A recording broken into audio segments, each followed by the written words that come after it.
എപ്പോഴെങ്കിലും കുട്ടികൾ എഴുതുന്ന ഉത്തരപേപ്പർ കണ്ട് പൊട്ടിച്ചിരിച്ചിട്ടുണ്ടോ? അത്തരത്തിലുള്ള ഒരു ഉത്തരപേപ്പറാണിപ്പോൾ സോഷ്യൽ മീഡിയകളിൽ വൈറലായിക്കൊണ്ടിരിക്കുന്നത്. ഒരു 2ാം ക്ലാസ് വിദ്യാർത്ഥിയുടെ ഉത്തരപേപ്പറാണിത്. ഒരു ലളിതമായ ജീവശാസ്ത്ര ചോദ്യം. ജീവികളെ അവയുടെ പ്രജനന രീതിക്കനുസരിച്ച് പട്ടികപ്പെടുത്തുകയെന്ന് വിദ്യാർത്ഥികളോട് ആവശ്യപ്പെട്ടു. ഈ ഉത്തരമാണ് വൈറലാകുന്നത്. പൂച്ച, പട്ടി, പശു തുടങ്ങിയ സാധാരണ ചിന്തിക്കുന്നവർക്കൊപ്പം ഈ മിടുക്കിയായ വിദ്യാർത്ഥി മനസ്സ് ഒരു കൂട്ടം ചേർക്കുവാൻ തീരുമാനിച്ചു. ഉത്തരക്കടലാസ് നോക്കിയ ടീച്ചർ സ്വപ്നത്തിൽ പോലും പ്രതീക്ഷിച്ചു കാണുന്നില്ല ഇത്തരമൊരു ഉത്തരം. ചുറ്റുപാട് നിരീക്ഷിച്ച് മുട്ടയിടുന്ന ജീവികളുടെയും പ്രസവിക്കുന്ന ജീവികളുടെയും ഒരു പട്ടിക തയ്യാറാക്കാനായിരുന്നു ചോദ്യപേപ്പറിൽ ഉണ്ടായിരുന്നത്. പ്രസവിക്കുന്ന ജീവികളുടെ പട്ടികയിൽ പൂച്ച, ആന, പട്ടി, പശു എന്നിവയ്ക്കൊപ്പം വിദ്യാർത്ഥി ആത്മവിശ്വാസത്തോടെ ആ അധ്യാപികയുടെ പേരും എഴുതിയിരിക്കുന്നു. അവരുടെ പ്രിയപ്പെട്ട ടീച്ചർ സുനിത.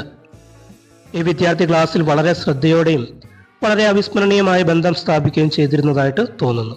അത് ഏറ്റവും കൃത്യമായ ഉത്തരമായിരിക്കില്ലെങ്കിലും അത് തീർച്ചയായിട്ടും ഒരു സവിശേഷമായ കാഴ്ചപ്പാടും മികച്ച നർമ്മബോധവും കാണിക്കുന്ന ഒന്നാണ്. തിരുവനന്തപുരം തൈക്കാട് മോഡൽ HSLPSലെ അധ്യാപികയായ സുനിത GS ആണ് തന്റെ ഫേസ്ബുക്കിലൂടെ 2ാം ക്ലാസ് വിദ്യാർത്ഥിയുടെ ഉത്തരക്കടലാസ് പോസ്റ്റ് ചെയ്തിരിക്കുന്നത്. അധ്യാപിക സോഷ്യൽ മീഡിയയിൽ വളരെ രസകരമായ ഉത്തരക്കടലാസ് പങ്കിടുകയും ലോകമെമ്പാടുമുള്ള ആളുകൾ അവരുടെ രസകരമായ ക്ലാസ് റൂം കഥകൾ കമന്റ് ചെയ്യുകയും ഷെയർ ചെയ്യുകയും ചെയ്തിട്ടുണ്ട്. പഠനം രസകരമാകുമെന്നും ചിലപ്പോൾ ഏറ്റവും അപ്രതീക്ഷിതമായ ഉത്തരങ്ങൾ കുട്ടി മനസ്സുകളിൽ നിന്ന് വരുമെന്നും ഈ പോസ്റ്റുകൾ ഓർമ്മിപ്പിക്കുന്നു. എല്ലാം ഒരു ചെറിയ ചിരിക്ക് ഒരുപാട് ദൂരം സഞ്ചരിക്കാനാകും. അപ്പോൾ മറ്റൊരു വീഡിയോയുമായിട്ട് വീണ്ടും കാണാം.